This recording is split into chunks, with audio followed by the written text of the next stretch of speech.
Bonjour à tous et bienvenue sur cette nouvelle vidéo. David le promoteur du blog davidlepromoteur.fr. Aujourd'hui, je vous accueille ici parce que j'ai un invité un petit peu spécial que je voudrais vous présenter parce qu'il fait de l'investissement immobilier, mais de façon un petit peu spécifique. Et j'ai voulu vous faire découvrir un petit peu la niche d'Eric. Bonjour Eric, comment vas-tu? Bonjour David. David, je vais très bien. Et toi? Eh bien, écoute, très très bien. Je suis très heureux de t'accueillir ici et content que tu aies accepté cette petite interview que je voulais faire de toi parce que j'ai trouvé très intéressant le système de location que tu utilises. Je trouve que c'est assez intelligent parce qu'en fait, tu t'es destiné vers une niche un petit peu spécifique, ce qui te permet bien d'obtenir des résultats assez sympathiques. Et j'aimerais que tu nous parles de ça. Mais avant, est-ce que tu peux te présenter, nous dire qui tu es, où est-ce que tu habites, qu'est-ce que tu as fait jusqu'à maintenant et qu'est-ce que tu fais aujourd'hui? Écoute, moi je m'appelle Eric, j'habite à Strasbourg, donc dans l'est de la France. J'ai 45 ans, voilà, une famille, on est installé.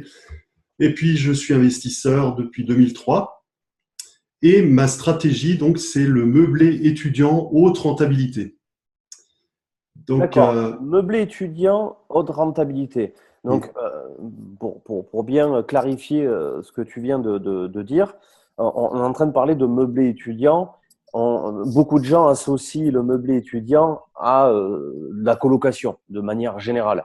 Est-ce que c'est bien ça ou est-ce qu'il y a une spécificité dans ton système? Alors en fait, la spécificité, c'est que ça peut être de la colocation, mais c'est pas uniquement de la colocation, ça peut être aussi sur des appartements classiques. La vraie spécificité, en fait, c'est les personnes à qui je loue mes appartements. En fait, c'est un public, donc ce sont des étudiants, mais ce sont des étudiants étrangers qui cherchent un appartement all inclusive avec tout inclus. Et en fait, l'idée, c'est que ces personnes n'aient pas besoin de faire de démarches, que ce soit pour Internet, pour les assurances, pour tout ce qui est paperasse, etc., les aides au logement. En fait, les personnes qui viennent en France, les étrangers qui viennent étudier en France, eux, souvent, ils ne parlent pas français. Et donc, c'est une contrainte pour eux. Et en fait, moi, je leur propose des appartements all inclusive avec tous les services. Et donc, pour ça, ils sont prêts à payer beaucoup plus cher qu'un appartement classique. Et point important aussi, c'est que ce profil de locataire a vraiment du mal à trouver des appartements. Enfin, je pense que souvent, ça effraie certains propriétaires de louer à des étrangers, alors que vraiment, il y a vraiment enfin, ces personnes, souvent, elles ont un pouvoir d'achat élevé et elles sont prêtes à payer un bel appartement beaucoup plus cher pour avoir quelque chose de bien et de complet.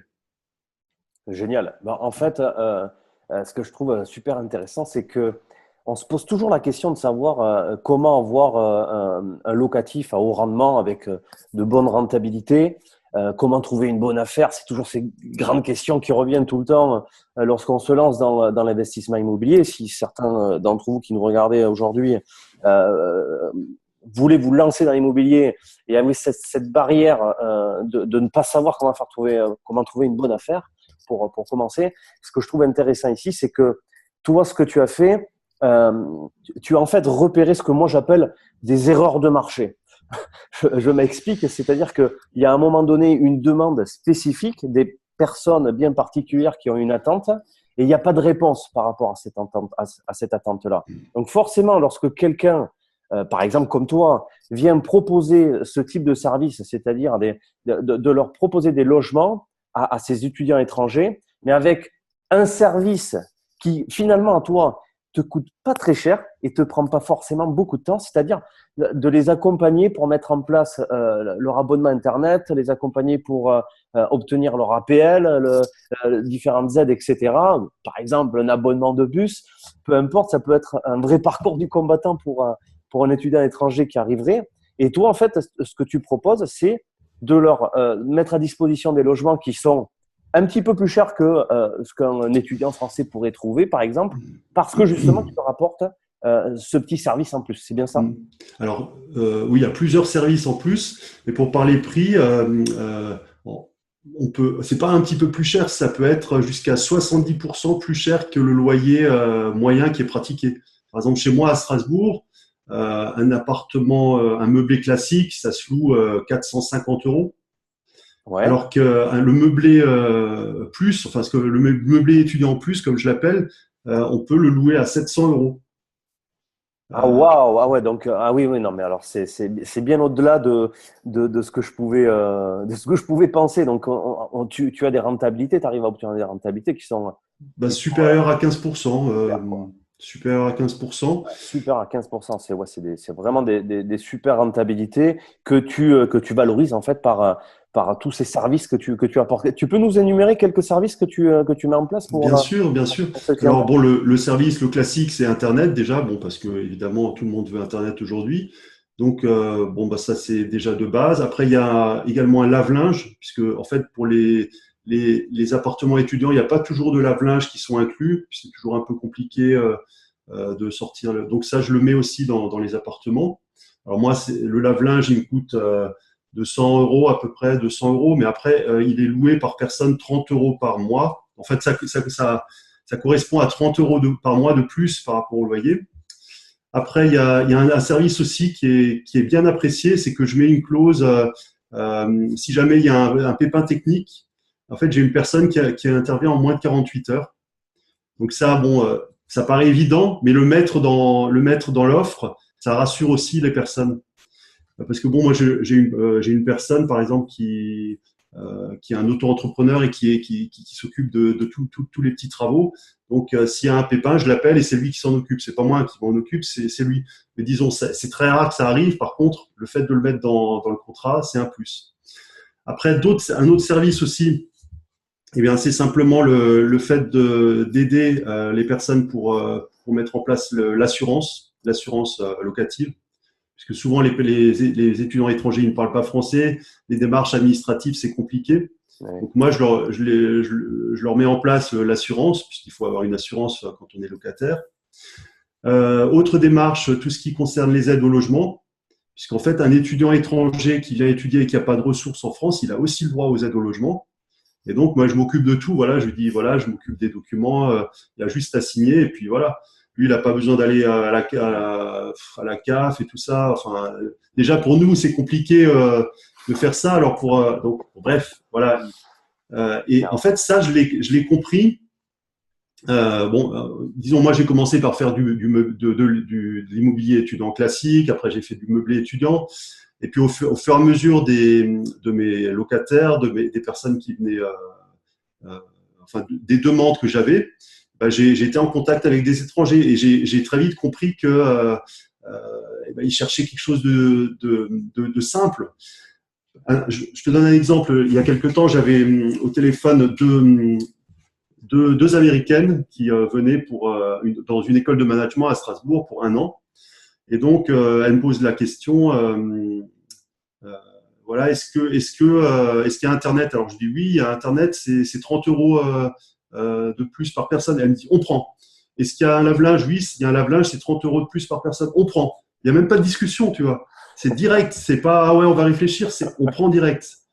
Ouais, ouais. Donc et souvent ces personnes-là, elles viennent de villes où les loyers sont extrêmement élevés. Les personnes qui sont à New York ou enfin dans les grandes villes enfin je parle des États-Unis, mais c'est en Chine, c'est en Scandinavie, tous les pays scandinaves, quand tu leur parles de 700 euros de loyer, pour eux c'est rien quoi. Enfin donc Ça les choque pas comme ça pourrait choquer des Français, par exemple. Donc, voilà. parce que moi, je sais que sur Bordeaux, pour l'exemple de la ville dans laquelle je suis, si on loue un simple studio à un étudiant, sans rien de plus, on va louer ce studio aux alentours des 400 euros. C'est à peu près le prix de marché aujourd'hui sur Pareil à Bordeaux, Strasbourg. comme Ouais. ça. Bon, maintenant, enfin, ce qu'il faut comprendre dans cette niche que tu as trouvée, dans cette erreur de marché que tu as pu soulever, c'est que si je peux imaginer ça, si on se retrouve en plein milieu du désert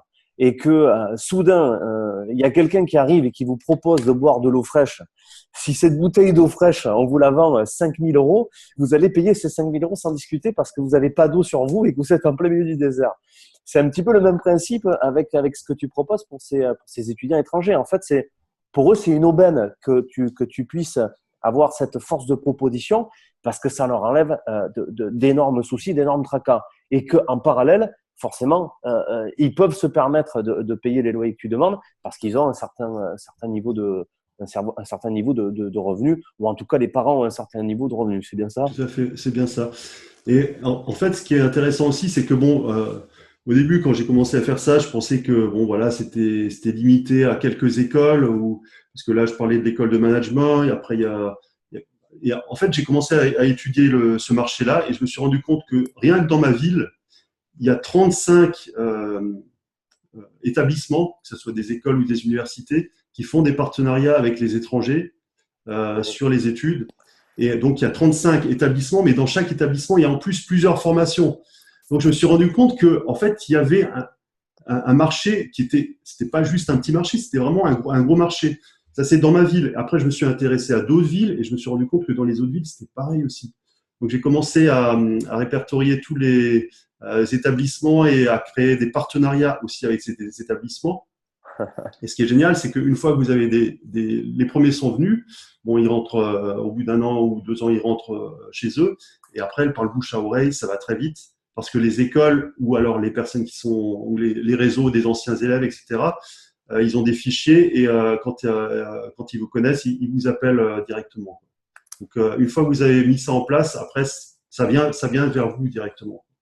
Bah, écoute, ça c'est très très important, je trouve, ce que tu viens de dire là, parce que je suis en train de me rendre compte en fait de toute la démarche que tu as faite dans ta spécialité, qui est cette, tu t'es engouffré dans une niche en fait.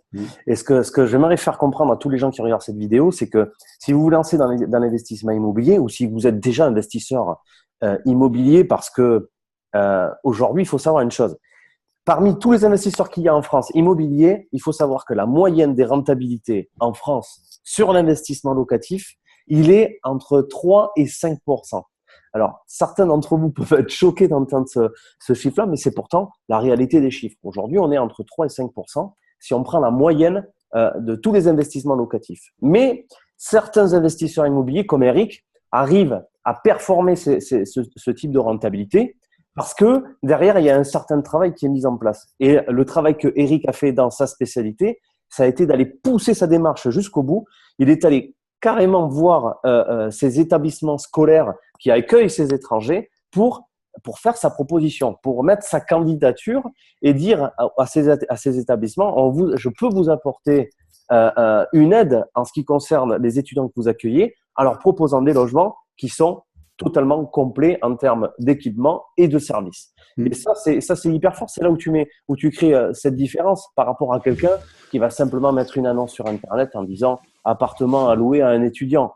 On voit tout de suite l'impact que toi, tu vas avoir par rapport à ce type d'annonce. Et du coup, ça te permet, tu as le droit, tu as la possibilité de mettre des loyers qui sont plus importants. Et la preuve en est, c'est qu'aujourd'hui, tu arrives à obtenir une rentabilité de 15%, voire plus. Donc ça, c'est absolument génial.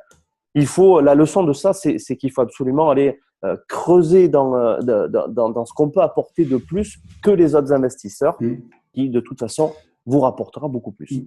Et le truc qui est marrant aussi, c'est que en fait, j'ai découvert ça un peu parce qu'au début, moi, je fais aussi un petit peu de location saisonnière.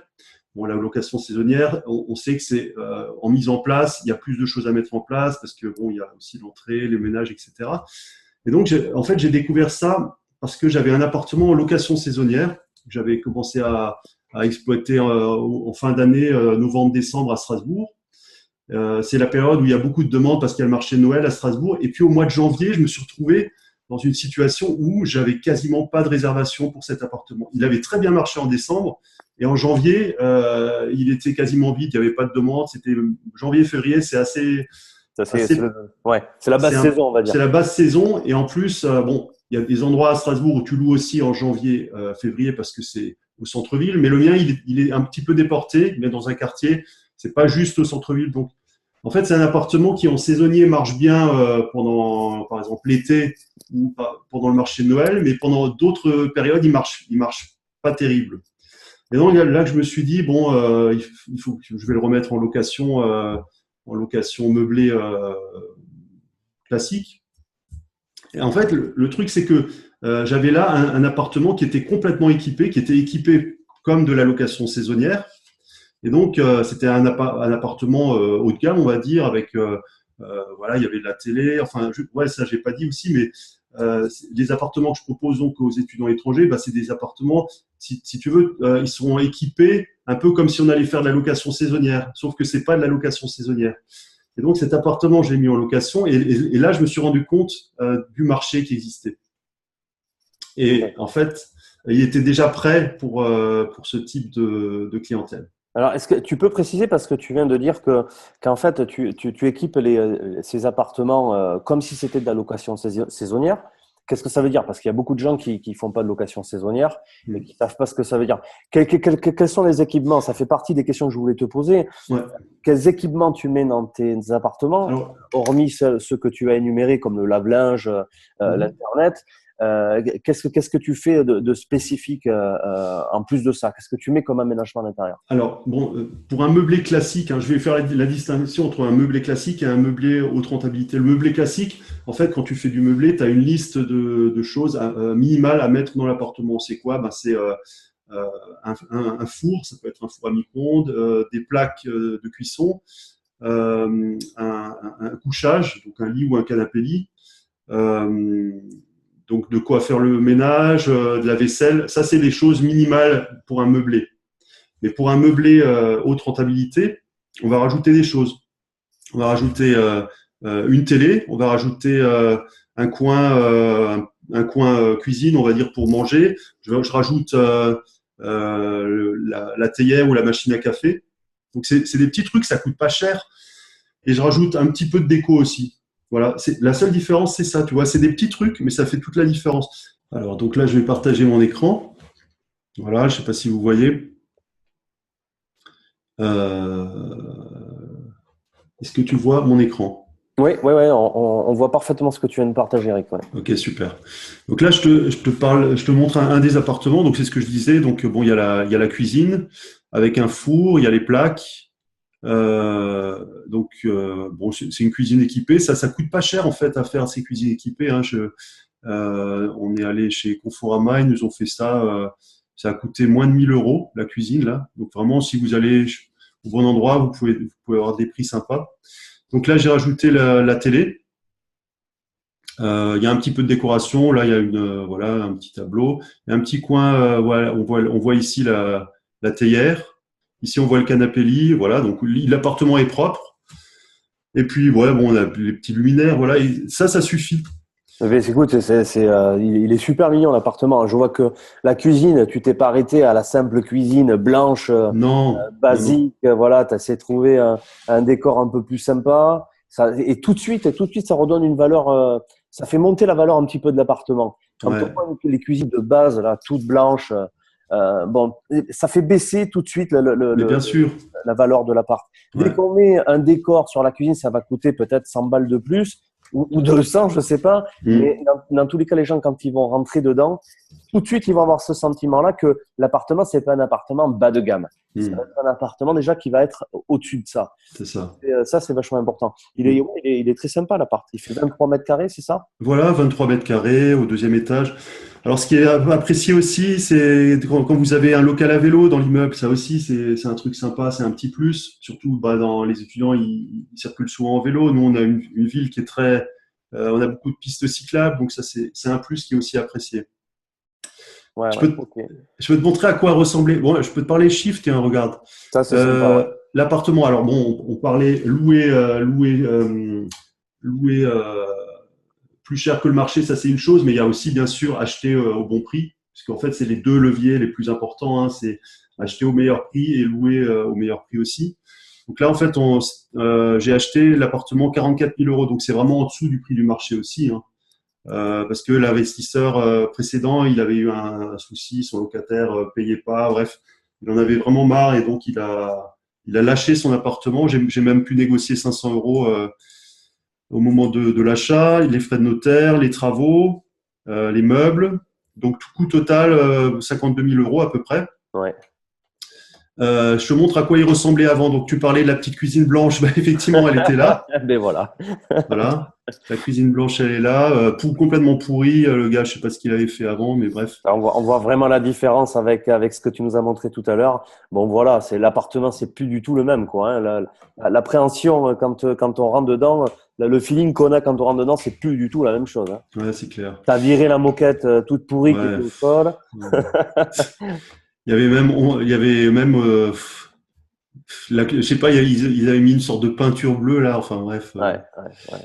Euh, Tu vois, bon, le volet marchait pas. C'est des petits détails. On l'a remis en place, quoi. C'est pas grand-chose. Ouais. Mais voilà, au moins, tu as quelque chose qui fonctionne. Tu as un appart qui est convenable, qui est prêt à louer sans Voilà. problème. Regarde le balcon. Oh là là, ouais. Ouais. Alors que maintenant, il est tout clean, quoi. Ouais. On avait de la chance, il n'y avait aucun carreau de cassé, donc on a juste nettoyé, c'était bon. Donc aujourd'hui, voilà, c'est ça. Tu vois, bon, il y a le canapé lit. Alors, Ça reste un appartement dans l'ameublement qui est simple, mais il est fait avec du goût. Il n'est pas fait avec les éléments de base, comme par exemple la cuisine. Moi, quand je fais mes investissements, je me projette toujours sur la revente du produit. Donc, je cherche à créer systématiquement le coup de cœur. C'est exactement la même chose quand on loue. Si vous faites un petit effort, juste ne serait-ce qu'un petit effort, regardez cette cuisine par rapport à ce qu'on vient de voir juste avant. Quand quelqu'un rentre dedans, et vous êtes sûr et certain que vous avez 90% des investisseurs immobiliers locatifs qui ont la cuisine blanche que vous avez vue juste avant. Quand les locataires arrivent pour visiter et qu'ils voient ça, tout de suite, vous êtes monté en haut du tableau, vous prenez la première position pour les choix des gens qui ont visité. Donc, vous vous assurez non seulement de réduire vos vacances locatives, mais en plus de pouvoir louer plus cher. Et c'est ce que tu fais, Eric. tout à fait. Moi, je mets même des petits gâteaux alsaciens pour quand ils arrivent, tu vois. C'est des petits, Génial. ok. Non, mais Encore, super. Non, mais voilà, c'est ce petit souci du détail, du service qui va faire euh, que ça va plaire, quoi, que ça va créer le coup de cœur et que les gens ils vont louer votre appartement tout de suite. voilà, tout à Donc les fait. vacances locatives, eh ben, elles sont de moins en moins existantes. Il y a beaucoup de gens qui s'inquiètent de ça, de se dire ah mais si mon appartement je le loue pas et qu'il reste vide pendant un certain temps, je vais perdre de l'argent. Je connais des investisseurs comme Eric qui n'ont pratiquement jamais de vacances locatives. Est-ce que tu as beaucoup de vacances locatives, Eric? Non, bah, jamais. Mais voilà. Donc ça s'explique par la façon dont tu as d'aménager tes biens. Et je suis sûr que tu vas au-delà de ça, c'est que lorsque tu postes une annonce sur Internet, cette annonce-là, tu la fais pas comme tout le monde. Non. Non, parce que je le poste pas. En fait, je le poste à des endroits spécifiques. Bon, d'une part, je te parlais tout à l'heure des accords avec les établissements, mais il y a aussi des sites spécifiques qu'utilisent les étrangers. Bon, les étrangers, ils vont pas sur. Enfin, il y en a, ils vont pas sur le bon coin. En fait, Ouais. ils ont des sites spécifiques. Ça dépend des pays. Hein, si c'est un Chinois ou un Américain ou une Suédoise, c'est pas le. Ils vont utiliser des sites différents. Mais en fait, faut connaître ces plateformes et utiliser ces plateformes. Bon, alors, est-ce que tu peux donner une info super intéressante? Je suis sûr que tout le monde est en train d'entendre ça. Est-ce que Mm. tu peux nous citer une ou deux plateformes Bon, justement que tu utilises? allez, je vais en citer une. C'est une plateforme qui est connue dans le monde de la colocation. Ouais, En fait, c'est une plateforme qui s'appelle apartager.com. tout à Parce qu'en fait. fait, ouais, les étudiants étrangers, alors comme je disais tout à l'heure, la stratégie, elle marche aussi bien pour des petits appartements que pour des colocations. Les étudiants étrangers aiment bien aussi être en colocation parce que, tout simplement parce que c'est plus simple. Elles ont une personne, Ils sont pas tout seuls quand voilà, ils arrivent. ils sont Quand on pas est tout seuls. étranger, qu'on arrive dans un pays pour des études ou pour le travail, c'est vrai qu'on a ce petit stress-là d'arriver quelque part qu'on connaît pas forcément et surtout d'être tout seul. Lorsqu'on Mm. arrive à se regrouper avec nos semblables, on va dire, c'est tout à fait humain. Eh bien, c'est beaucoup plus facile, on se sent beaucoup plus en sécurité, c'est beaucoup plus agréable. Donc forcément, les étrangers, même s'ils viennent pas du même pays, faire de la colocation, c'est super intéressant parce que Tout à eux, ils fait. sont réconfortés, ils sont pas tout Mm. seuls dans leur, ils vont avoir les mêmes problèmes et donc le fait qu'ils aient les mêmes problèmes, ils vont pouvoir s'entraider entre eux et ça doit certainement très bien marcher en colocation Tout à pour fait. Ouais. les étrangers. Et donc, je parlais du site apartager.com, qui est un site spécialisé pour les colocations, mais qui a aussi des antennes dans les différents autres pays. Et donc, ce qui est génial sur ce site, c'est qu'en fait, il faut d'abord s'inscrire en tant que propriétaire en disant, voilà, il faut s'inscrire, tu n'as pas accès comme ça. Mais une fois que tu t'inscris, tu as accès à toutes les demandes de colocation de personnes qui cherchent des colocations. Alors, évidemment, il y a des personnes en France, mais il y a énormément de personnes à l'étranger. Et ce qui est génial, c'est que tu vois le montant que ces personnes sont prêtes à payer pour la colocation. C'est génial. C'est Donc, génial. en fait, tu vois, par exemple, une personne cherche colocation sur Strasbourg ou sur Bordeaux. La personne, je suis prêt à mettre 800 euros. Ok, très bien, viens chez moi. Viens chez moi.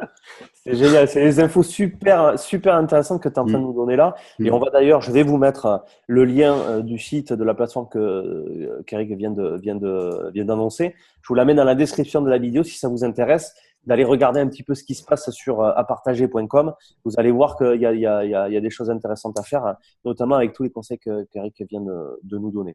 mm, Eric, est-ce que je peux te poser une autre question? Mais cette question, elle va concerner la question de la banque, du financement, parce mm. que c'est une problématique pour beaucoup de gens qui pensent ne pas pouvoir investir dans l'immobilier, au-delà des craintes qu'ils peuvent avoir par rapport au loyer. En termes de financement, comment tu présentes toi tes dossiers à la banque? Est-ce que tu leur dis que tu vas faire de la location meublée étudiante spécifiquement pour les étrangers, ou tu simplifies beaucoup plus le dossier? Bon, Comment tu l'amènes? alors, moi, je simplifie. En fait, le banquier, il aime bien quand c'est carré. Bon, le premier point important, il faut que l'investissement soit rentable, que ça soit en meublé classique ou en meublé haute rentabilité. Il faut déjà que, s'il est déjà rentable en meublé classique, ben, il sera d'autant plus rentable en meublé haute rentabilité. Moi, en général, ce que je fais, je présente le dossier au banquier comme un meublé étudiant classique avec des loyers. En fait, je fais ma simulation avec des loyers classiques, donc je vais plutôt partir sur un 450 ou 500 euros. Ouais. Le banquier, lui, il connaît, donc ça va pas, tu vas pas l'envoyer sur une autre planète où il va prendre peur. Il connaît, donc tu pars là-dessus. Déjà, avec ces chiffres-là, tu es dans le positif, c'est-à-dire que tu fais déjà du bénéfice, donc le banquier, il est déjà, c'est bon, quoi, il, il est Tapis rouge, content. ouais. Il te Ouais. déroule le tapis rouge parce que tu lui parles de ce qu'il connaît. Et ça, c'est très, très important ce que tu viens de dire, parce que c'est pour ça que je t'ai posé cette question. Lorsque vous arrivez devant un banquier pour présenter un projet d'investissement locatif, il faut lui présenter le type d'investissement qu'il a l'habitude de voir. Qu'il a l'habitude de voir, mais de façon positive. Je m'explique là-dessus. Aujourd'hui, la plupart des investisseurs immobiliers, je l'ai dit un peu plus tôt dans la vidéo, on est sur du 3, 4, 5% de rentabilité. Votre banquier, il a l'habitude de voir des dossiers à 3-4% de rentabilité. Si vous lui présentez un dossier demain qui fait 15 ou 20%, il va se poser beaucoup, beaucoup de questions. Il va se dire, qu'est-ce que c'est ça? Est-ce que ça, c'est bien sérieux? Est-ce que ça ne l'est pas? C'est pour ça qu'on a beaucoup de mal à obtenir des financements par la banque lorsque, par exemple, on présente des projets de location saisonnière. C'est parce que pour un banquier, il n'a pas l'habitude de traiter ce type de dossier, et pour lui, dès qu'il ne connaît pas, ça veut dire un risque. Il y a une petite lumière rouge qui s'allume. Fais attention, qu'est-ce que c'est ça? C'est particulier. Si c'est particulier, ça peut être risqué. Donc, ce que fait Eric, et ça, c'est très important de le savoir. Ce qu'il faut, c'est apporter au banquier un projet qu'il connaît. Ce qu'il connaît, c'est l'investissement locatif meublé. Ça, c'est connu des comptables, ça s'appelle du LMNP. Et lorsque c'est présenté de cette façon, en disant, ben voilà, j'ai ce produit-là, on a telle rentabilité. La rentabilité, elle sera évidemment bonne. Il ne faut pas lui présenter quelque chose qui perd de l'argent. Il faut que vous dégagiez au moins un minimum de cash flow, un minimum de reste, en fait, une fois que vous avez remboursé votre crédit, il faut qu'il vous reste encore de l'argent. Sinon, votre banquier va tiquer. Ça veut dire que vous serez en déficit, et si vous êtes en déficit, il va aller regarder vos revenus, il va aller gratter un peu plus profond, et ça va être beaucoup plus compliqué pour obtenir le financement. En revanche, si vous lui présentez quelque chose qui a des rentabilités hautes par rapport à ce qui se pratique généralement dans l'investissement locatif en France, eh bien, vous avez toutes les chances de pouvoir obtenir votre financement. Et ensuite, vous savez, vous connaissez, parce que vous les avez apprises, eh bien, ces astuces pour pouvoir augmenter votre rentabilité une fois que vous avez l'appartement, ou en tout cas les clés de l'appartement dans la main. Mm. Et il y a un truc aussi qui rassure le banquier, c'est même s'il ne lui parle pas de la stratégie dans le détail, mais le fait de lui dire que ça sera pour de l'immobilier étudiant, ça le rassure aussi. Parce qu'il sait qu'en France, il y a quasiment 3 millions d'étudiants. Il y a, tous les ans, il y a de plus en plus d'étudiants en France. qui cherchent à se loger. Il y a une demande très forte, ça le banquier le sait. Donc ça le rassure. Il sait aussi que bon, il y a les parents qui sont souvent derrière les étudiants, qui vont payer, qu'il y a les aides au logement pour les étudiants. Enfin, ce genre de dossier, pour lui, c'est des choses qu'il connaît et qui sont habituelles et qui marchent. Donc, Ouais, ouais, tout à fait. Ça, c'est vrai. Il y a une grosse demande pour le logement étudiant. Ça, c'est une ouais, évidence. Il y en manque. Il y en a pas assez. Il y a d'ailleurs des promoteurs qui construisent des résidences uniquement pour les étudiants. tout à Pas fait. de la Ouais. résidence étudiante d'ailleurs, hein. Mm. Que des étudiants dedans. S'il y a jamais, si ce programme existe, si ces programmes existent en construction de neuf, ça veut dire qu'il y a une demande qui est énorme. Mm. Ça, c'est une Et je, certitude. et je peux vous dire que la demande, elle est. Enfin, moi, je le sens là. On est au mois de septembre, donc il y a encore des personnes qui cherchent à se loger. À partir de mi-août, fin août, c'est juste la folie au niveau de la demande. Il y a des gens qui me téléphonent. Bon, moi, je mélange tous mes appartements sont loués, mais si je laisse une annonce sur le Bon Coin, les gens continuent à appeler. C'est des 50, 100 appels, des gens qui sont, je dirais, qui sont un peu qui ont vraiment du mal à trouver, quoi. Il y a des gens qui disent, ah là, ça fait 10 20 appels qu'on fait, on trouve pas, on visite des trucs, mais dès qu'on arrive, ils nous disent que c'est déjà pris. Il y a une demande qui est extrêmement forte, quoi. Ça dépend des villes, mais dans toutes les grosses villes étudiantes, il y a une très, très forte demande. Bon, Bordeaux, c'est pareil, Toulouse, c'est Ouais, pareil, Lille, ouais. Montpellier, Lyon. Après, là, je parle des grosses villes, mais après, il y a les petites villes aussi. Il y a des petites villes étudiantes. Bon, on a répertorié plus de 120 villes en France où c'est intéressant de faire de l'étudiant. Donc, partout, près de chez vous, vous avez obligatoirement des endroits pour faire ce type d'investissement. Même près de Paris, d'ailleurs. J'ai des personnes que j'aide à investir près de Paris qui trouvent à moins de 30 kilomètres de Paris, qui trouvent des belles affaires aussi. Par exemple, je peux parler de la ville de Évry. À Évry, il y a des super trucs à faire, des super affaires. Récemment, un couple d'investisseurs a acheté 2 appartements. Ils sont très contents de leur investissement. Donc, ça, je dis ça pour les personnes qui sont à Paris, qui se posent la question, investir à Paris, est-ce que c'est pas possible? On est obligé de partir loin? Non, vous n'êtes pas obligé de partir loin. Vous pouvez trouver des choses assez proches de Paris sans obligatoirement aller faire 200 kilomètres. Essayez d'investir près de chez vous au début, quand vous commencez. Vous connaissez le terrain. Si vous avez besoin de faire une visite, de vous déplacer, c'est plus simple. Commencez par là. Après, vous pourrez toujours faire ça à distance, mais c'est plus simple, disons. Alors, tu as raison d'avancer ça parce que aujourd'hui, nos amis investisseurs parisiens ont cette grosse problématique, c'est qu'ils se trouvent dans la ville la plus chère de France, hein, et c'est normal, hein, après tout, c'est la capitale. Mais il y a cette grosse problématique, c'est qu'à Paris, c'est très très difficile d'investir parce que les prix sont très élevés et même avec des prix élevés, eh bien les rentabilités, d'ailleurs, c'est en corrélation, hein, c'est-à-dire que plus vous achetez sur des prix d'immobilier qui sont élevés, par exemple en centre-ville, sur de l'ancien, eh bien, plus votre rentabilité elle va baisser. C'est tout à fait logique. Mais il y a des solutions pour les gens qui habitent à Paris. C'est exactement ce que tu viens de dire, c'est d'avoir l'option de pouvoir aller investir dans la première ou deuxième couronne de Paris. On n'est pas obligé de rester à Paris pour investir. Donc, quand on dit, et c'est un très bon conseil que tu donnes, que d'investir près de chez vous, c'est certain. Mais près de chez vous, ça ne veut pas dire en bas dans la rue. Ça veut dire qu'il faut aller regarder un petit peu en périphérie ce qui se passe. Et il y a des investissements qui sont très, très, très bénéfiques justement autour de Paris, comme tu viens de le dire. Moi, ma spécialité, c'est d'investir dans des maisons, hein, dans des maisons individuelles. Et il y a aujourd'hui une très, très grosse attractivité, une très, très grosse demande autour de Paris pour de la maison individuelle. Énormément de gens aujourd'hui quittent les appartements sur Paris pour venir s'installer sur la deuxième couronne parisienne, par exemple. Et c'est très facile de pouvoir adapter, par exemple, une maison individuelle pour de la colocation dans laquelle on va pouvoir gérer ce type de système locatif comme celui que tu pratiques. Donc, tu as raison de dire ça parce que partout où il y a des écoles, partout où il y a des lycées, eh bien, vous avez des étudiants qui ont besoin de se loger parce que les étudiants, ils n'ont pas des écoles forcément là où ils habitent. Ils sont obligés de se déplacer. Moi, à l'époque, quand j'étais étudiant, j'ai dû me déplacer à 200 kilomètres de l'endroit où j'habitais pour aller faire mes études. Donc, forcément, on a besoin de se loger et ces personnes-là ont besoin de logement.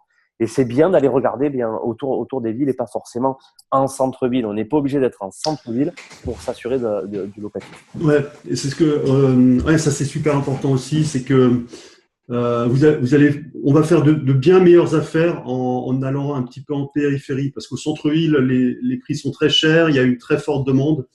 Euh, euh, En fait, pour être rentable au centre-ville, je dirais, enfin chez moi en tout cas, il faut faire, il faut faire de la, enfin faut faire de la location saisonnière. C'est la seule option quoi. Il y a pas de roue de secours, on va dire. Tous les investissements qui sont faits dans les grands centres-villes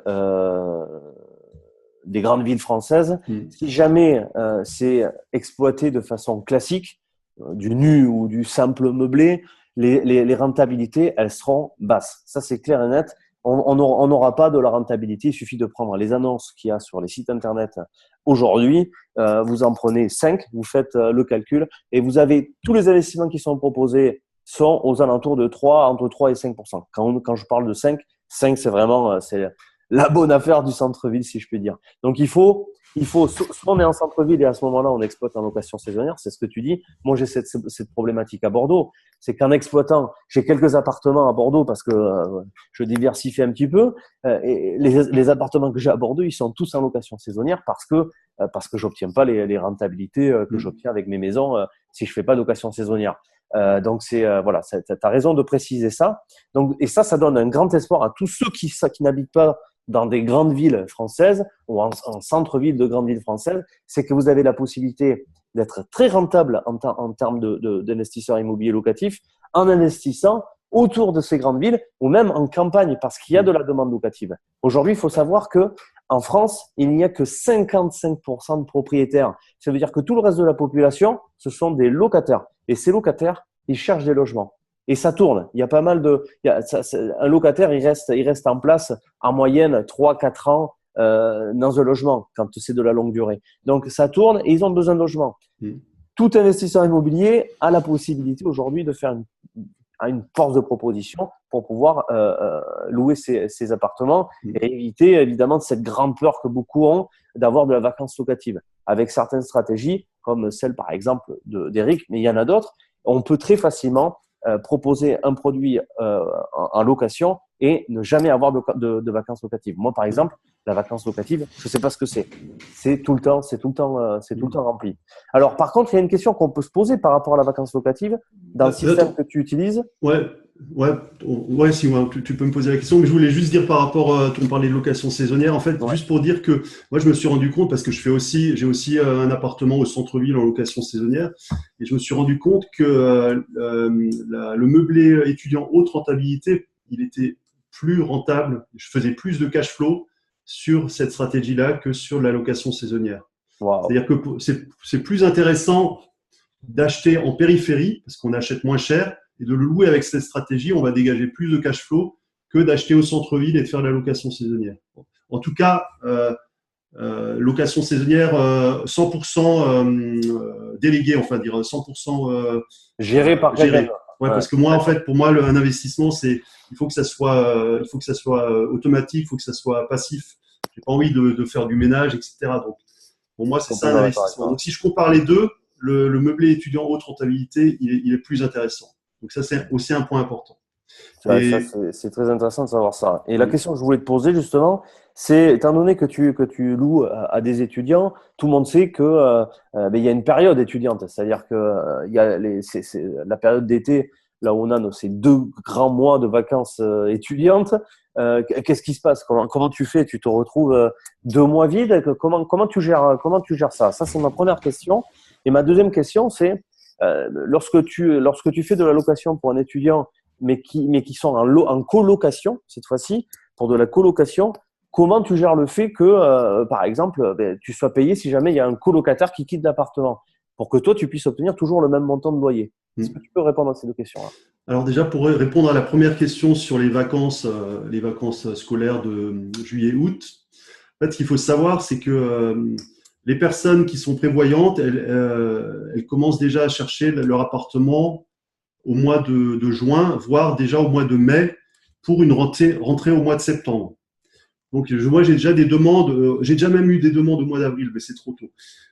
Mois de mai, mois de juin, j'ai des personnes qui me contactent, voilà, on veut se loger pour les études, est-ce qu'on peut visiter votre appartement? Ok, on fait la visite, et les personnes, en fait, c'est une habitude, elles prennent l'appartement à partir de fin juin, début juillet. Donc, elles vont payer le mois de juillet et le mois d'août pour avoir un bon appartement à la rentrée.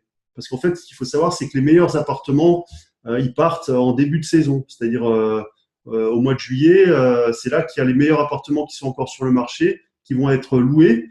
Et après, au mois de septembre, il ne reste plus grand-chose. Donc, les personnes, en général, c'est des étudiants qui viennent avec leurs parents. Les parents, ils veulent que les étudiants soient logés dans de bonnes conditions, donc ils veulent avoir un bien de qualité. Ils vont payer les 2 mois d'été. C'est une façon de réserver leurs biens pour la rentrée. Ça, c'est une première chose. La deuxième chose, c'est que l'étudiant qui reste sur plusieurs années, pour pouvoir garder son appartement, il ne va pas résilier fin juin et puis trouver un autre appartement. Il veut garder son appartement, donc il va payer les 2 mois d'été, même s'il n'est pas là dans l'appartement, il va le payer pour pouvoir le garder pour les années suivantes. Donc, en fait, il est toujours loué même pendant la période d'été. Donc ça, c'est un premier cas de figure. Après, il y a un deuxième cas de figure. Il faut savoir que le bail meublé, c'est possible de faire des baux courts. Normalement, un bail meublé, c'est 1 an. C'est un bail d'un an qui est reconductible. Mais il existe les baux meublés étudiants. Donc, on a la possibilité de faire ça. Ce sont des baux de 9 mois. Et donc, si on fait un bail de 9 mois, donc on commence en septembre, on arrête en juin, ou on commence en octobre, on arrête en juin. Et donc, si on fait ça, effectivement, le bien, soit on le reloue à quelqu'un d'autre après, mais on a aussi une autre possibilité, si votre bien est intéressant, s'il est bien meublé, on peut aussi le louer en location saisonnière pendant l'été. Je connais des personnes qui fonctionnent que comme ça. Moi, sur mes meublés étudiants classiques, je préfère le garder sur la durée. Par contre, pour revenir aux meublés étudiants haute rentabilité, des fois, les échanges avec les étrangers, des fois, ça dure que 9 mois. Et donc, dans ce cas-là, je peux aussi le mettre en location saisonnière. Donc, je peux encore augmenter, enfin, ça va encore plus loin, quoi. Je peux encore augmenter le cash flow annuel, quoi, en faisant ça. Ouais, donc voilà la réponse à l'inquiétude de beaucoup d'investisseurs. Vacances locatives pour ce genre de gestion, zéro, puisque de toute façon, même s'il est vide, vous allez avoir l'avantage d'avoir un appartement qui est déjà meublé, puisque vous le louiez comme ça, meublé. Donc, vous avez la possibilité de pouvoir le mettre pendant une petite période, la période d'été, par exemple, qui est la période la plus importante pour la location saisonnière, et vous allez booster encore plus votre rentabilité et vous allez encaisser encore plus de cash flow. Donc, voilà une solution pour ce type d'investissement-là qui vous permet de louer l'appartement absolument toute l'année sans jamais avoir de vacances locatives. Ça, c'est génial. Et concernant les colocations, donc, comment tu fais pour t'assurer que de ne pas être embêté avec le paiement des loyers si jamais il y a un colocataire qui s'en va, puisque le loyer, on sait qu'il est divisé par le nombre de locataires, chacun paye sa part. Qu'est-ce qui se passe si en cours d'année, il y en a un qui s'en va? Alors, il y a aussi 2 cas de figure. En fait, ça dépend du bail que vous allez mettre en place avec les colocataires. En fait, il existe un bail qui s'appelle un bail solidaire, où en fait les colocataires sont solidaires l'un et l'autre, enfin sont tous solidaires du paiement global du loyer. Donc, si un des colocataires part, les autres vont devoir assumer le paiement global du loyer de l'appartement. Ou alors s'occuper de trouver un nouveau colocataire. Voilà. C'est ce qu'on peut voir, c'est ce qu'on a pu voir dans le film L'Auberge espagnole, si vous l'avez vu. C'est exactement ce qui se passe. Ce sont les locataires qui sont déjà en place, qui mettent des annonces sur les sites pour trouver de nouveaux colocataires pour pouvoir évidemment partager le loyer. Et ça, c'est génial parce que ça vous évite de vous déplacer pour les visites. Ça vous délègue, ça vous décharge de pas mal de travail. Par contre, point important, si vous faites ça, gardez toujours le pouvoir de décision finale de choisir le nouveau locataire. Donc, les colocataires vont vous proposer peut-être un ou 2 candidats, mais venez au final, c'est vous qui venez et qui discutez avec le candidat pour voir s'il si ça va, et c'est vous qui décidez. Ce qui est bien, c'est que quand les colocataires vont chercher un nouveau, bah déjà, ils vont chercher quelqu'un dans le même esprit voilà. En général, une colocation, c'est plutôt soit des étudiants. Vous n'allez pas mettre des étudiants avec des personnes qui sont déjà dans le monde du travail depuis 15 ans. Pas obligatoirement, mais disons, il faut que ça passe bien aussi.